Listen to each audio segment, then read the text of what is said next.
Hey, welcome to today's episode of the Daily Blend. I'm your host, AC, and today we are joined in studio by my friend, Dr. Tashelle Barder. Yes. I get it? Yes. Okay, because I Perfect. just call you Tashelle. I know, yes. And so I'm like, I don't want to butcher your last name. No, thank you. I appreciate that. Cultural Abs- sensitivity. There you Yes, go. There you yes. go. You know how often my name gets butchered? Quite a I'm lot. sure a lot. Yeah. Yeah. Quite a lot. So, Tashelle, tell us about your certification, because when I read about it, it was a word I had never heard before. I knew what you did, but I didn't know the actual term for it.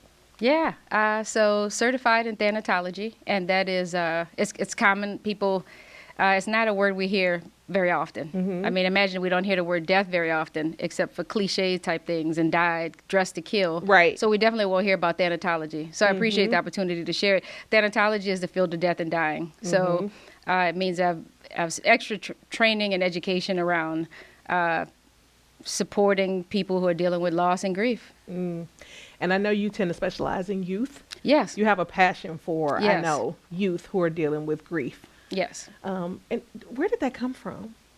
So I grew up in New Orleans and high violent death rate. So all of the celebrations, but so many kids deal with like the violent losses of family members. And in Black communities in particular, kids are dealing with co-occurring death losses. So health-related death losses of grandma and mama, and then also violent losses.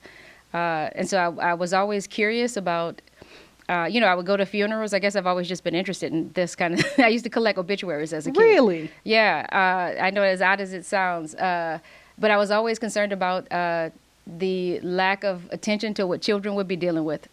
Right. So adults get support and kids are often kind of the forgotten mourners. That is quite interesting. Yeah. And And so true. I've just been I'm always like concerned about how are the kids, is somebody, when they go back to school, is the teacher paying attention? When they get home, are adults realizing that these children are experiencing this pain just as intensely as the adults, but they may not be revealing it. And we can fix that. And so that's been, my life has been devoted to that. Definitely inspired by New Orleans, my experiences. Typically, when you say that sometimes kids are experiencing things, if they don't know how to verbalize it, then what is that? How does that manifest? Yeah. So again, although children are grieving the same losses, are grieving losses in their own ways, the challenge is they don't have the words. Most adults don't have the words, right? We live in a society where grief literacy is not emphasized. Most people don't have education. You get education in English and math, cars and trucks even maybe, but little information about the hardest thing we would experience in our lives. So it's a challenge for adults and children alike. But children don't usually have the ability to say, let me call my therapist real quick. Right. Or, they end up talking to peers who might be a source of misinformation. Yes. And so we might see children be more distracted. They show some similar signs to adults, like being distracted, tired, eating more, eating less, sleeping more, sleeping less. It could come across as depression, which might be also happening. But we see we might see angry reactions. Which could end up being stereotyped. So it's very, very tricky. And also, here's the most interesting thing about this, I think. One of the things is children want to protect their parents. Yes, they want to protect do. adults, so they don't want to see their parents hurting. And it's okay for us to show them that, right? Our own pain that is sad for us, it models that it can be sad for you. But they may also be holding back their pain in front of parents and then displaying these signs at school. Absolutely. And you have a term for that. Suffocated grief? Yeah, suffocated grief is suffocated grief is the idea that adults might misinterpret children's, because teachers, and also I do trainings in schools for this reason, is that many teachers are incredible human beings, by the way. Yes, deserve they more are. pay and everything else. Shout out to the educators Please, in the house. please. But they also don't get training in grief and loss, and so a well-intentioned teacher may end up punishing a child for being distracted, for being appearing sleepy, angry, right? They may hit another child. Also, young children may show regressive behaviors like going back to thumb sucking or more irritability in an infant. Even an infant understands that something is different. They don't know that a loss has happened, but they know mama's heart is beating differently. Or they can pick up on some things, and so you may even see infants show different reactions to what they're experiencing in their communities. But suffocated grief is a big deal because We know that people can be disenfranchised, where people don't acknowledge their grief. That's common. Yes. We've had losses where we go back to work and nobody says anything after day 3. Funeral happens and people are done, and that's unfortunate because we should still be able to say the person's name and Yes. honor them on anniversaries. Yes.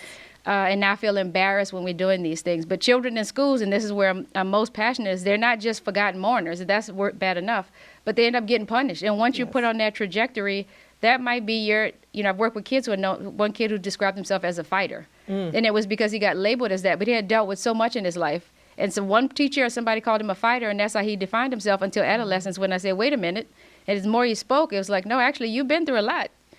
And nobody took the time. Like, it was like, you're the first person to ask me about this, about my losses. So I just want to say we want to avoid punishing children and Yes. adults who go back who need more time to sort through things. And so that's the main thing, is you don't want to participate in the suffocated grief of a person simply because you didn't know, when there are tools that we can use to support people. That's very important.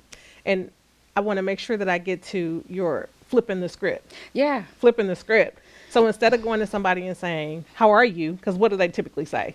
Okay, fine. Kind of the one word, especially Yeah. young people. Oh, yeah, definitely. What's a better way to say that? Yeah. So I just want to highlight that Flipping the Script was a part of the National Alliance for Children's Grief Initiative for Children's Grief Awareness Month. I'm proud to be board president of the National Alliance for Children's Grief. And one of the things we're saying is you want to ask more specific questions. One is that we're listening to children, that we make sure that we're modeling emotions but also assuring kids that they still will be taken care of. We want to give them predictability and some stability in their routines. We also want to ask kids reassure them that I'm here. You may not want to talk about this today, but prom is coming up now and mom or dad isn't here. Yes. They may have more questions as they get older, right? So keeping the lines of communication open, asking them, helping them, letting them participate in memorials, and just checking in as much as we can with them. But That asking is- specific questions and just reassuring them across time. I'm here to listen if you want to talk. Birthday's coming up. Is there anything special you want to do? Want to make grandma's favorite recipe? Yes, all those things are important. Yes, yes. Thank you so much for being here. You're so welcome. Such an Thank you for important having topic. me. I'm so glad you're having this show.